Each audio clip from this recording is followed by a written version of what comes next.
আসসালামু আলাইকুম। আজকে একটা ভিডিও দেখছি আমি। অনেক মানুষই আছে ৫ ওয়াক্ত নামাজের কত রাকাত নামাজ আছে অনেকেই জানে না। আসুন আমরা সবে দেখি কোন মানুষে এই ভিডিওটা করছে বা কোন মানুষে একটা করছে আমরা দেখি। ঠিক আছে। মাগরিবের নামাজ কয় রাকাত? মাগরিবের নামাজ কয় রাকাত? জি ৪ রাকাত। ৪ রাকাত। জি জি শিওর? শিওর। কি সেটা সুন্নত না ফরজ?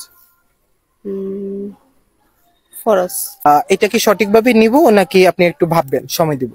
মাগরিবের নামাজ ৪ রাকাত, ২ রাকাত ফরজ, ২ রাকাত সুন্নত, সুন্নত। এটা আপনার উত্তর? জি। আচ্ছা, তাহলে এটা কি সঠিকভাবে নিব? হ্যাঁ শিওর? শিওর। ভাববেন? না আমি আর ভাববো না, আমি যতটুকু জানি এটা হবে। এটা তাহলে সঠিক? জি। আমরা দেখতাম পারলাম যে এখন একজন মহিলারে একজন পুরুষে জিজ্ঞাইছেন আর কি, জিজ্ঞাইছেন নামাজ ৫ ওয়াক্ত নামাজত মাগরিবের নামাজও কত রাকাত।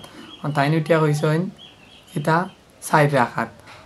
শেষ পর্যায়ে আমি একটাই কথা কইতাম চাই, আমরা মুসলমান, আমরা ৫ ওয়াক্ত নামাজ পড়তাম, দিনের করতে থাকতাম, কিন্তু আমরা ৫ ওয়াক্ত নামাজ কত রাকাত নামাজ আছে এটা আমরা জানার দরকার। আসসালামু আলাইকুম।